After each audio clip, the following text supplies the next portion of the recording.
If you're a driven, active person who wants to reach and pursue a higher quality life with some ambition, then guess what? This podcast is for you. This is the Driven Athlete Podcast. All right, y'all, got a really good topic this morning because I get a lot of questions for how to build strength. Like, what are the keys to building strength, getting stronger, putting on muscle mass? Like, if you want to lay down muscle tissue, just getting stronger, right? And ultimately, what we see with that is there's other things that trickle into life with that too. I mean, your physique looks better. You feel more energetic. You feel better. You feel more confident. Your clothes fit better. And you just feel overall a better sense of yourself, feeling more, like I said, more confident, at least that's what I get from it too. You can carry yourself in a different way. Do that long enough, over a long enough time horizon. Oftentimes, like for people that really stick to it for a long time, like I'm talking like at least 8 months, right? Maybe like a year of just consistency. You're like a different person.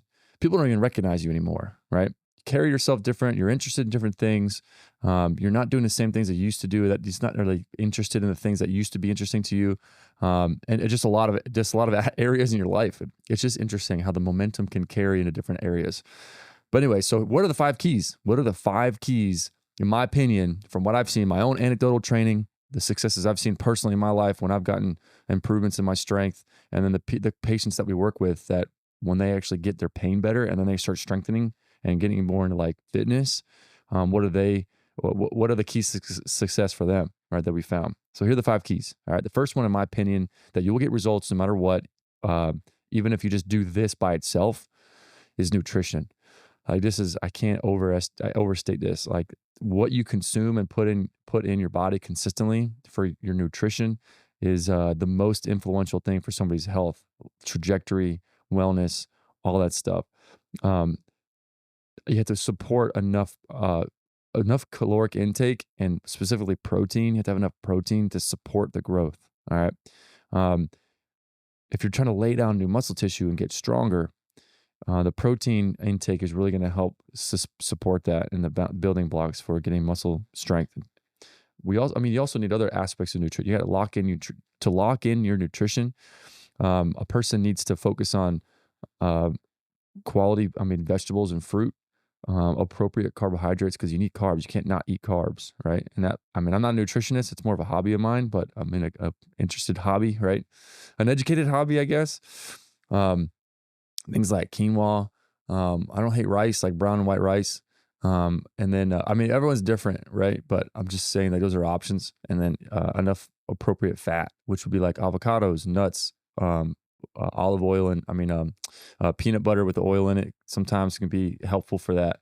But all those things kind of combined, that all nutrition package is I think the most important thing. If somebody were to lock in their nutritional habits, all right, they would see results and improvements in their physique and the way that they feel without doing anything else. And they would look like over a period of 6 months, look like a different person. The other big key that suggestions wise that I've heard from experts, usually people get in trouble with portion sizes. Just shrink the portion sizes. And an example would be like, for like at every meal, right? And then eat more frequently. So you have like 5 meals in a day. A meal would be like a Greek yogurt with nuts as a snack in the afternoon before dinner would be like one of your meals. All right. So it would be like in the morning, have some whole eggs, like organic whole eggs. I do a little bit of cheese in my eggs. I like cheese. And then some kind of a carb, like if it's like a whole wheat toast or like a oat bread toast with like an avocado spread or something like that. So you're getting the fat from the avocado, the egg protein, and then the carb with the whole oat bread. But like I said, everyone's different. If you have different pathologies, different makeup for yourself, it's unique for you. All right, next one. Let's say then you get a workout in. All right, you exercise, and then after your workout, you have a protein shake. I throw some fruit in there. I throw frozen fruit in my protein shake, and like a little bit of vegetables, like frozen broccoli. You can't even taste it. It just makes it more cold. It just makes it colder, like a smoothie, right? Like a cold smoothie. And then I put like at least 30 grams of protein. And that would be like your second meal. Okay. Third meal would be your lunch. And this is me. I don't know if I'm weird, but I usually have the same thing for lunch every day. I don't care. Like I enjoy eating for sure and good food. I'm just the kind of person where like I can have the same thing every day. My goal with eating is to get the right nutritional stuff in. And if it tastes good, like that's a bonus, but I'm not really eating it to taste good. For lunch, I have frozen green beans. All right. And then I'll have like, if it's like quinoa with like avocado mashed up inside of it, I'll have like organic chicken tenders, chicken breast or something like that, or chicken nuggets, like organic chicken nugs from Costco. I'm a Costco guy. I mean, I buy in bulk. And then an apple, and I'll have a Greek yogurt with nuts. And then that would be like my lunch. All right, and I'll throw some hot sauce in there or something occasionally. Even then, I'm like, I just got to get it down. Let's eat. I got stuff to do. And then the fourth meal would be like a protein bar, or if I don't have my Greek yogurt nuts with my lunch, then I'll have that later for a snack, or like a handful of fruit and some nuts or something like that, like raw almonds or raw walnuts, um, or maybe it's some peanut butter on like organic peanut butter on like some crackers or something like that. As long as they're not like like organic, like good crackers, right? Just like a little snack. And then for dinner, same thing that I had for lunch. I'll have like quinoa with avocado and chicken, or I'll cycle meats and then I'll crush vegetables with that. So vegetables would be like broccoli, green beans, Brussels sprouts. Um, oh man, I'm drawing a blank. All the random standard of spinach. All right, so I'll have like a spinach salad or something like that. And oftentimes, like I find myself, this is me. I'm weird. I got 3 kids. I'm running a business. I want to exercise. I got stuff. I got house projects got to finish. And I want to get to bed early because I got to get up early. I don't. I just eat the spinach raw. Like I just get it out of the bin and I just start eating it. Like without, I just eat it without any. I don't put it in a bowl. I just eat it. I'm like, I just want to get this down. I know it's good for me. But I'm sure my kids are running around and throwing stuff around. I got to make sure they don't hurt the baby and like make sure that they're not falling down the stairs. Like we'll leaving sinks on and faucets and then like throwing toilet paper, like all that stuff. I'm just like, we're just crushing food and getting out of there. But that's just yeah. So that's like the meal kind of a schedule that we'll be on, and then I get to bed. I've also heard that it's a good idea for sleep quality to not eat like 2 hours before you go to bed, so that way all the blood isn't rushing to your digestive system, and rather it can stay able to be dispersed around your body and for your brain, where the brain recovery is really important for sleep, for like clearing out trash proteins like amyloid plaques and neurofilament tangles is what I've heard. But anyway, I'm not going to get into that. That's another podcast. So all that nutrition, that's locking in your nutrition. And my question would be, another one is like, if someone feels hungry, like, all right, cool. If you're hungry, here's an apple, have that. And if the response is like, well, I mean, I don't want to eat that, then the answer would be, you're probably not hungry. That's a tough one to hear. It's like, if you're not hungry enough to eat an apple, then you're not hungry. Imagine if you were like on a hike. Have you ever really been on a hike before? Or like some kind of excursion and you haven't eaten all day and you've been active all day. It's hot, you're tired, and you get like the leaders or whatever is like, here, you packed your own lunch, man. Think you'll eat anything, right? Like I'm just hungry. I'm like, I'm on a peanut butter and jelly sandwich, dry. I don't care. Like or whatever it is, right? Kale chips sounds good. I'm just hungry. That's what it means to be hungry, right? Like in the United States of America, everything's so plentiful, which is a great thing. We forget that. But anyway, if you're not hungry enough to eat an apple, you're not hungry, shrink the portion sizes. And that's going to be 2 good rules of thumb to kind of guide your nutrition. And if it's going to be tough to break habits and also what your body is used to. But once you get some momentum, and that's going to be the next one I'll talk about is consistency. But once you get that momentum, it's a lot easier to stay on track. And then reverting back to things you used to do, if it's like just snacking or eating cookies and whatever, because it's all good, they just won't look good. Like it'll be like, I just don't want to eat that right now. It's not I'm not in the mood, right? Or if I do, I feel bad. I just feel bad. Like I just don't feel good if I eat that stuff. So it's also a good negative reinforcement to like not want it again. And then you stay just consistent. And like, what's the ultimate goal? That's the other thing is like, you have to lock in your why before all this too. We'll talk about it at the end. All right. That's the overarching thing. But anyway, that would be like locking in nutrition, just ideas that I've had. But it's not going to feel good. It's going to be uncomfortable because you're not used to shrinking portion sizes. You might be a little hungry, but you're not going to die if you're a little bit hungry. As in like I could have seconds or thirds or whatever, just stop and you'd be a little bit hungry. It sucks, but like That's the that's kind of the thought, because you're re-educating your body to be okay with smaller portion sizes and then eating more frequently. All right, the second thing is consistency. So the first one is locking in nutrition. The second one is locking in, just staying consistent, just showing up. That's just get off the couch and put your shoes on. Something I tell myself frequently, if I'm like working, I got a bunch of stuff I got to do. Don't sit down. Just put your shoes on standing up. Like you switch your gym shoes on and just start. Don't even look at your phone. Don't even look at your computer, because as soon as I do one thing, like one email or one task I got to knock out, it turns into like 15, and I'm like, well, now I'm 25 minutes late. I'm like, I don't have time. Right? Squandered. Well, just don't sit down. Put your shoes on with standing up and just start. Just get on the bike. Just start. That seems the best way to consistently to be just show up. That's all you gotta do. Just show I say half the battle is just showing up. I think like 75% of the battle is just showing up, because once you start, then it's like, oh yeah, now I want to get through my workout, right? If you have a slip up, I saw this cool thing. Like I heard a good metaphor. It was like, let's say you have a slip up, you miss a couple days in a row, and you're like, I ate crappy on the weekend. Well, my all is lost. Might as well just do whatever I want now because everything is lost. It was just a couple days. Someone isn't going to get fat or out of shape by missing a week or eating poorly for a couple days in a row. Like had July 4th barbecue, Memorial Day, whatever. 3 days in a row of like not eating amazing and overeating, right? Drinking. You're not going to get fat from like one binge like that. All right. The key is just to get back on the horse and just show up again. And it's okay, right? The same thing happened to me. I feel guilty. I feel like all is lost. I'm a slob. Like I'm weak. Like I can't believe I let that happen. Well, now I'm off the train, right? Might as well just let everything slide. Well, slip ups like that happen. They're going to happen. I would expect them to happen. And if anything, you could plan for them to happen. So it's like this was part of the plan, right? Because everything's moderation, in my opinion. 80-20 rule, 90-10 rule would be aggressive. 80-20 rule being like 80% of the time I eat well and work out well. 20% of the time I kind of just let it loose and I gotta live life. Or 90% of the time you're getting after it, and 10% of the time you're letting loose and getting after it. Like you're having fun and just living life. But if there's a slip up, the metaphor would be like, imagine if you're pouring milk in a cup.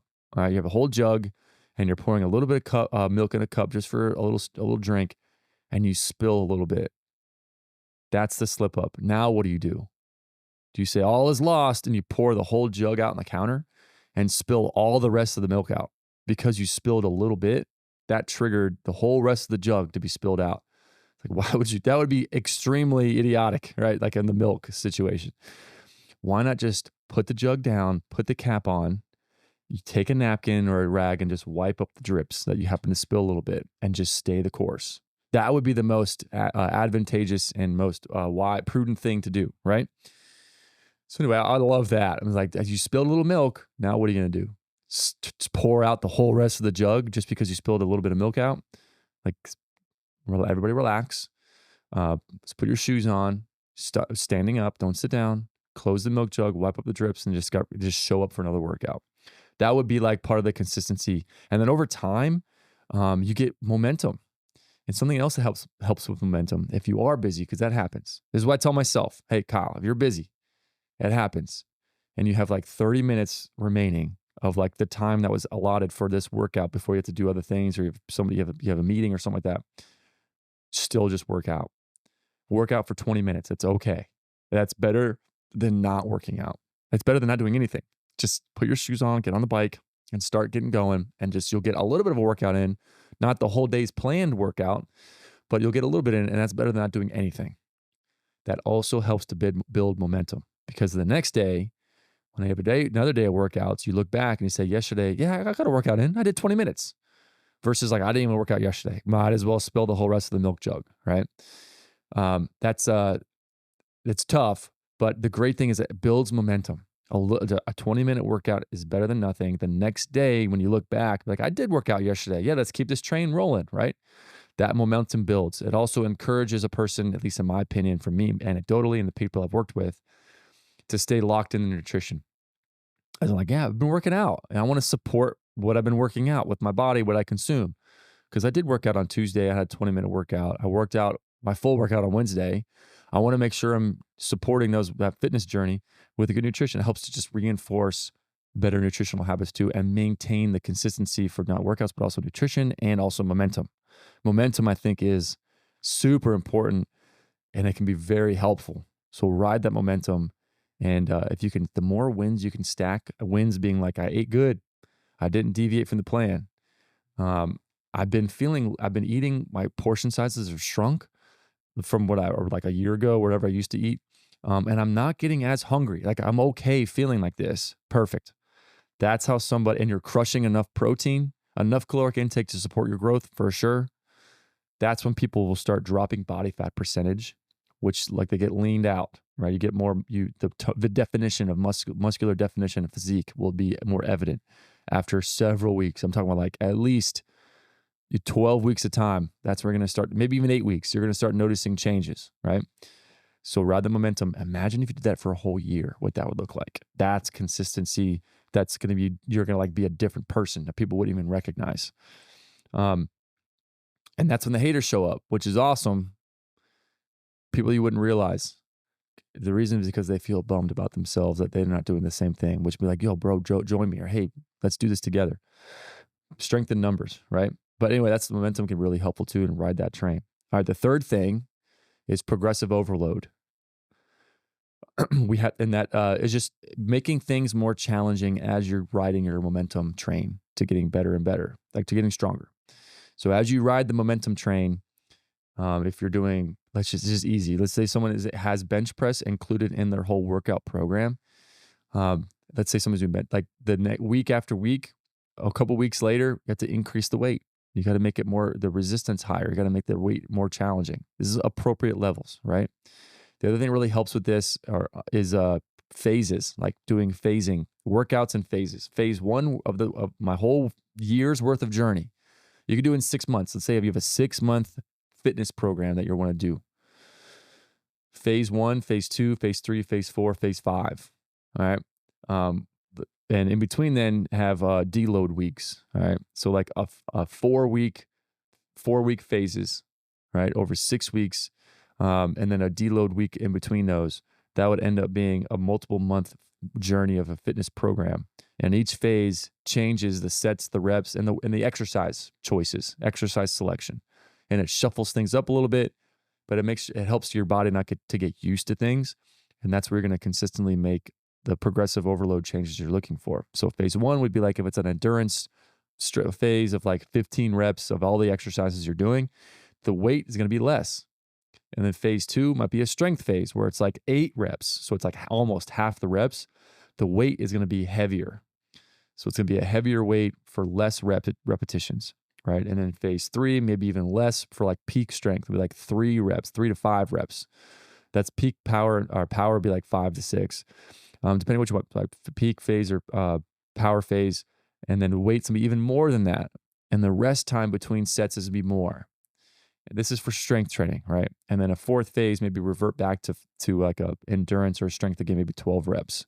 And then the weight's going to be a little bit lighter, but definitely stronger than it was in the first phase 3 months prior or 4 months prior at the 15 rep scheme. And that's how you would build. You're going to be a different person after that. I would promise you. As long as you stay consistent, eating enough protein to support the growth of strength, and then locking in your nutrition habits. An 80-20 rule, minimum 80-20 rule, 90-10, you can grow into that.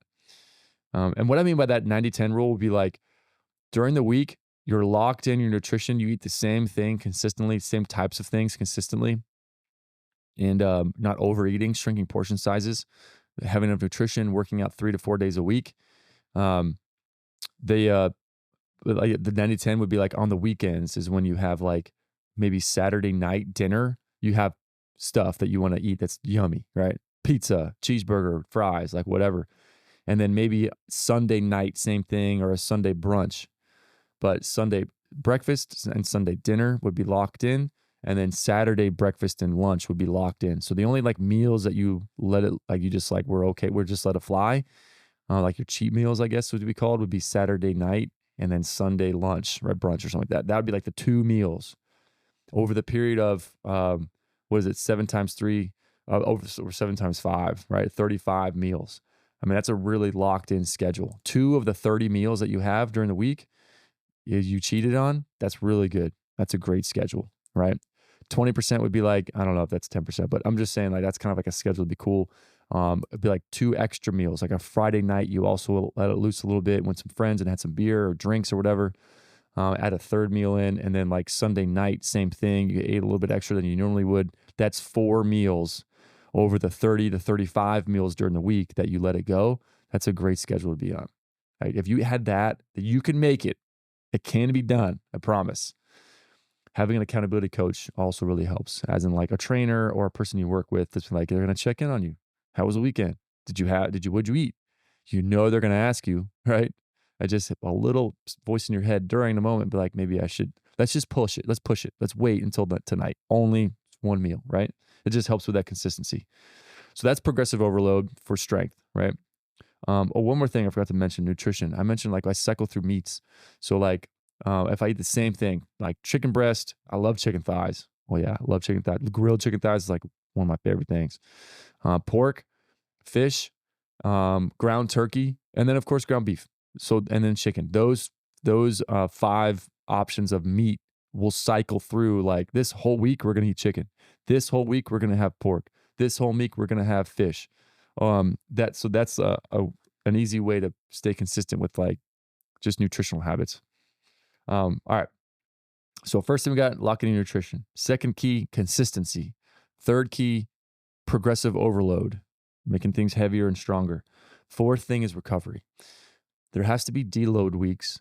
There has to be deload days during the week. I'm an advocate for like have one day, if you're really getting after it and training hard, one day a week where you don't do anything. Like the only thing you do is just go for a walk, right? Or just walk around the grocery store, right? Like I didn't exercise today purposefully. I love that. I'm okay with that. I've definitely worked with a lot of people that are overtraining and things just kind of like linger. It's like you need like 2 days off, maybe even take 5 days off. If they've been training really hard for a long period of time and they haven't taken any breaks, overtraining can stifle progress and it makes you feel lethargic and weak, and it's gonna stifle your progress. It also and that doesn't help with momentum and consistency. So it's important to be mindful of maybe potentially taking a deload week, and even better with your progressive overload mindset, schedule in during your phases deload weeks or shock weeks between strength phases. So that's purposeful. Like, I don't want to take a week off. Well, hey, this is part of the plan. This is what we wrote up. All right, this is the deload week. This is purposeful. And every time that I'd done that, so I was in college training really hard for like football and the combine and all that stuff for football. Um, I always felt like I was being left behind, as in like I'm getting outworked. But then when I came back the following Monday, I was stronger every time. And that was me, like a young, healthy, young, early 20s, mid 20-year-old. It's just important, right? So if I felt like that, like if an athlete feels like that in their 20s, somebody in their 40s is definitely going to feel the effects of improved training schedules. It's really important. So other parts of recovery would be sleeping enough.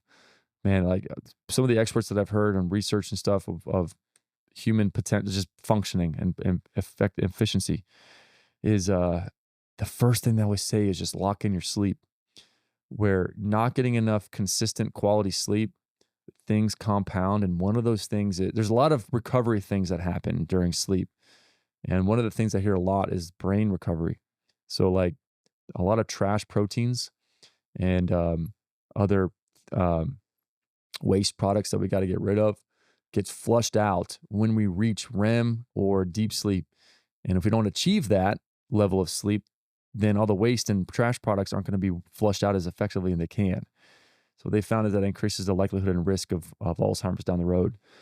So, and just clarity, right? If you want to be sharp and feel good and like on it and energetic and not lethargic or foggy, and just relying on a bunch of coffee all the time, what they suggest is lock in your sleep.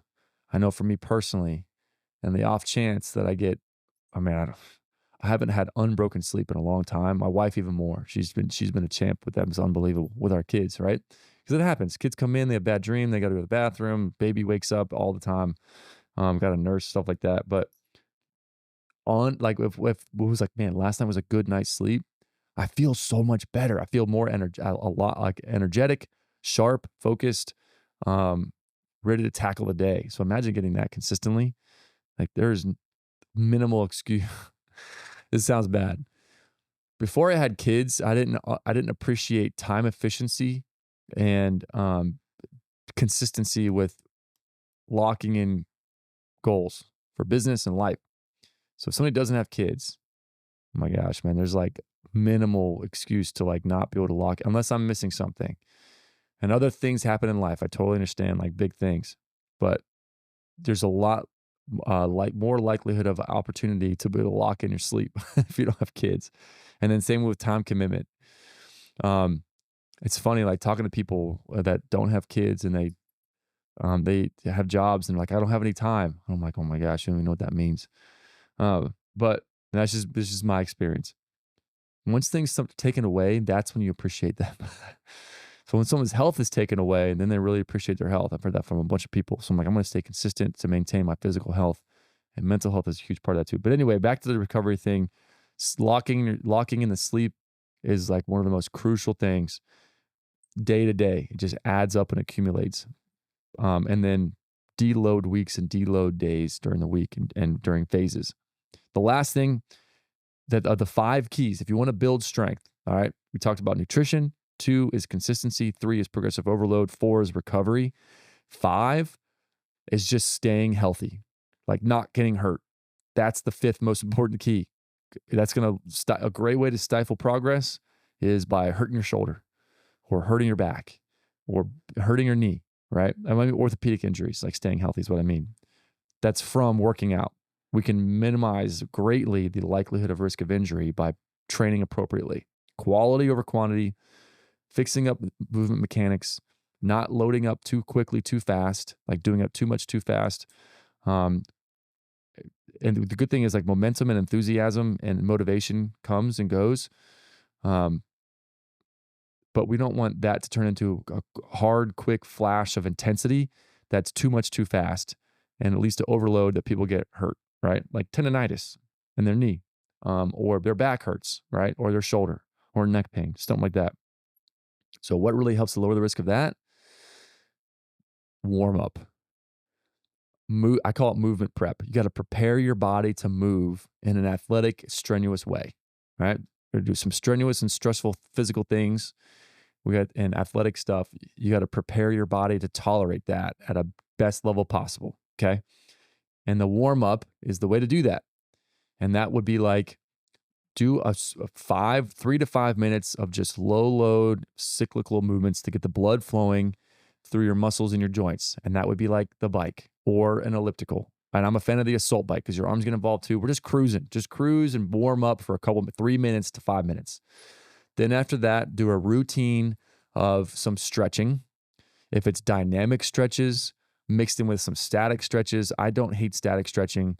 I know that like it depends if you're, and this is for people that are like weekend warriors that are like, I want to get in better shape, but not competing in some kind of competition for like athletic powerlifting or sprint training or something like that.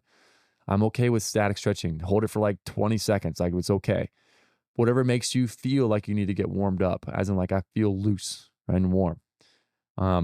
Personally, like part of it is a psychological game. It's like I don't feel ready, and I've just been ingrained.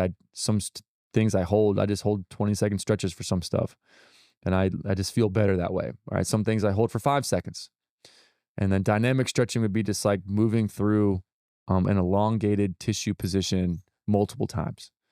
So dynamic hamstring stretching, dynamic quad stretch, dynamic glute stretch, calf and ankle stretch, upper body movements and stretches, activation exercises to activate your shoulder blades if you're going to do overhead movements, and getting your low back mobility getting in there, and then your thoracic spine mobility, and just getting warmed up. Okay, all that stuff, and then working into your workouts. All right. The second other thing we probably that is just staying within yourself. If there's days where you feel good and you're really doing well, like I feel good, I feel strong. That's when if people start horsing around. I'm talking about like young people. They start horsing around or just trying to get cute and stuff in the gym and doing crazy acrobatic stuff or just heavy things. That's when they get hurt. So stay within yourself. Even if you're having a great day and you feel good, like I did good, I feel good. Maybe I'll throw in one extra set of everything or like a couple things. That's totally fine. Or an extra finisher rep set of like sprints or something like that, or burpees or mountain climbers, whatever, to finish the workout to get your heart rate up. Totally fine. Just stay within yourself. Because getting too cute, doing too much in one time, that's when people get hurt. So those are the 5 keys, in my opinion, for strength, building strength improvements. And ultimately, that's going to lead to a better physique. You're going to feel more confident. So this is what I hear people tell me: feeling more confident, clothes fit and look better. You're going to maybe even change your wardrobe. It trickles, the momentum of this stuff builds, and it also trickles into other areas of your life, and it fortifies and solidifies other things too. If it's like entrepreneurial goals or career goals, like once you start getting more momentum, it just trickles in, and people start feeling better. This is one of the best things. There's so many benefits to strength training. That's going to be another podcast of like memory improvement, longevity of life, joint health, risk of injury is going to decrease. Sleep quality will start improving because you're like getting stronger and strength training, working out, tiring yourself out. Energy and endurance. I said memory, and then cognitive health over a long period of time. All as an example, those are quick things. The last thing I was going to mention before I hang this up is motivation comes and goes. Enthusiasm and motivation comes and goes in waves. What doesn't come and go in waves, and what keeps you going to the gym when you're not motivated, is discipline. Discipline, in the words of Jocko Willink, I'm a huge fan, discipline leads to freedom. Discipline would be the thing that gets you to the gym even when you don't want to, or the momentum and the enthusiasm is not there. You're tired, you don't feel good, but you have this plan and you have a goal. The best definition I've heard of discipline is the battle between what you want most, between what you want now. What do you want now versus what do you want most? What do you want most? That comes down to your why. That also really helps. That's a whole other podcast conversation. And the words of Simon Sinek, start with why. That's the best way to help reach goals and what you want to do. Why being like, why do you want to strengthen in the first place? Why now?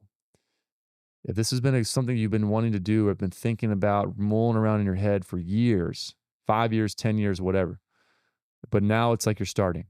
Why? What changed from a motivation standpoint to start now?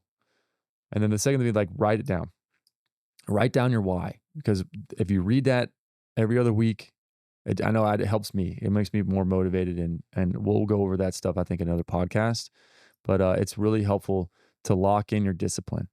As in like, nope, this is my why. I want this goal to be in better physical fitness condition with a better strength and endurance and a better physique, lower body fat percentage.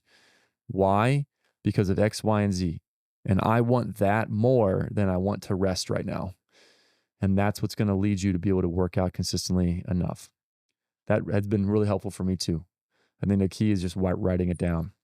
There's other goal setting stuff too. I definitely agree with goals. Like writing down goals. Like what do you objectively measurable goals, SMART goals, SMART goals, and an accountability coach. Those 3 things combined, have a why, have your goals written out and laid out, and then have an accountability coach or a partner. Man, you just increase the likelihood of you reaching that goal and achieving that by like 90% versus just winging it. That's the best way to lock it in.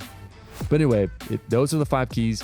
I'm always open to questions, comments, concerns, and conflicting opinions. Don't hesitate to reach out with any of the questions. And if you have any battling, any pain, please don't hesitate to reach out. We'd love to at least talk on the phone about, or email me. We can at least talk about what you have going on and how we might be able to help you. If you have any questions, don't hesitate to reach out, and we'll catch y'all next time.